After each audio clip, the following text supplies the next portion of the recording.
پیاری بہنوں، آپ نے دیکھا یہ ہے کہ نمازیں 5 ہیں، یہ ہم پر کیوں فرض کی گئیں؟ فجر کی نماز حضرت آدم علیہ السلام پر اور آپ کی امت پر فرض تھی۔ ظہر کی نماز حضرت ابراہیم علیہ السلام اور ان کی امت پر فرض تھی۔ عصر کی نماز حضرت یونس علیہ السلام پر ان کی امت پر فرض تھی۔ مغرب کی نماز حضرت عیسیٰ علیہ السلام اور ان کی امت پر فرض تھی۔ عشاء کی نماز حضرت موسیٰ علیہ السلام اور ان کی امت پر فرض تھی۔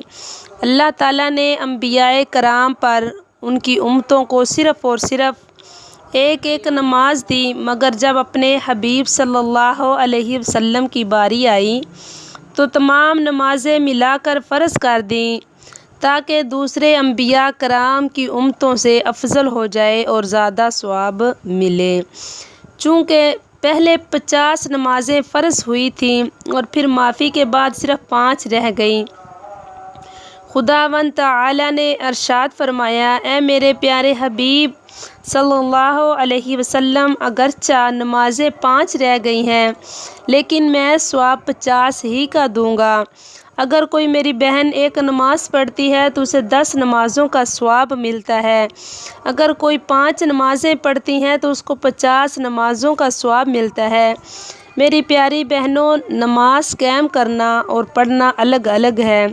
پڑھنا یہ ہے کہ کبھی پڑھ لی، کبھی نہ پڑھی، کبھی صاف کپڑوں میں پڑھ لی، کبھی میلے کپڑوں میں پڑھ لی، مگر قائم کرنا یہ ہے کہ کبھی نہ چھوڑی جائے، بالکل تیاری سے پڑھی جائے، دل لگا کر پڑھی جائے۔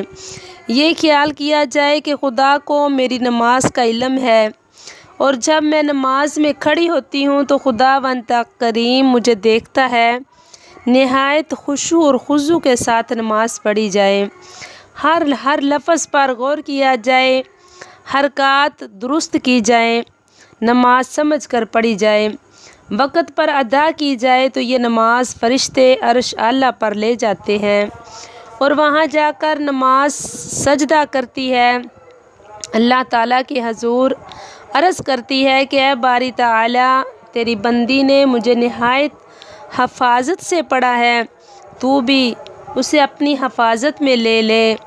تو اللہ تعالیٰ فرماتا ہے کہ اے نماز تو گواہ بن جا، اے نماز تو گواہ ہو کہ میں نے تیری شفاعت کی وجہ سے اپنی بندی کو بخش دیا ہے۔ حضور صلی اللہ علیہ وسلم نے ارشاد فرمایا: قیامت کے روز سب سے پہلا سوال نماز کے بارے میں ہوگا۔ اگر نماز مکمل پائی گئی تو باقی اعمال کی پوچھ نہیں ہوگی۔ اللہ فرمائے گا: اے بے نمازو، آج ہی مجھے سجدہ کر دو، مگر وہ سجدہ نہیں کر سکیں گے۔ حکم خدا کا ہوگا اور انہیں اٹھا کر جہنم میں پھینک دو۔ بے نمازی جہنم میں 80 حقبہ تک رہے گا۔ ایک حقبہ 80 برس کا ہوگا اور وہ ایک برس 80 ماہ کا ہوگا اور وہ ایک ماہ 80 دن کا ہوگا اور وہ ایک دن 80 گھنٹے کا اور وہ ایک گھنٹہ دنیا کے 80,000 برس کا ہوگا۔ استغفر اللہ۔ میری پیاری بہنوں، میں نے اکثر دیکھا ہے کہ شادی بیاہ کے دنوں میں شادی پر آئی ہوئی خواتین، گھر والی تمام خواتین نمازیں چھوڑ دیتی ہیں۔ وہ خواتین جو پکی نمازی ہوتی ہیں وہ بھی نماز کا خیال نہیں کرتی۔ ایسا ہرگز نہ کریں، نماز بہت ضروری ہے۔ حضور صلی اللہ علیہ وآلہ وسلم نے فرمایا: جو قصداً نماز ترک کرے اللہ تعالیٰ اس کو 3 بلاؤں میں مبتلا فرمائے گا۔ اس کے نمبر 1، اس کے چہرے کا نور اٹھ جائے گا۔ نمبر 2، مرنے کے وقت اس کی زبان لڑکھڑا جائے گی۔ نمبر 3، زبان پر کلمہ شہادت آئے بغیر خاتمہ ہوگا۔ بے نمازوں سے محشر میں پوچھے خدا، بے نمازیوں سے محشر میں پوچھے خدا، کیوں نہیں تم نے مجھ کو سجدہ کیا؟ میرے پیارے حبیب صلی اللہ علیہ وسلم کے فرمان کو غافلوں جان بوجھ کے ٹھکرا دیا۔ اے فرشتوں، انہیں اب ستا کے چلو اور گھوڑے پہ گھوڑا لگا کے چلو، ان کی پیشانی کو بھی جلا کے چلو، نار دوزخ میں فوراً انہیں دوڑا کے دو گرا۔ دنیا فانی ہے بہنوں نماز پڑھو، دنیا فانی ہے بہنوں نماز پڑھو، اسلام کے سیدھے رستے چلو، سنت مصطفیٰ کو سبھی تمام تھام لو، ہوگا راضی نبی اور راضی خدا، ہوگا راضی نبی اور راضی خدا، توبہ ہے توبہ، توبہ ہے توبہ۔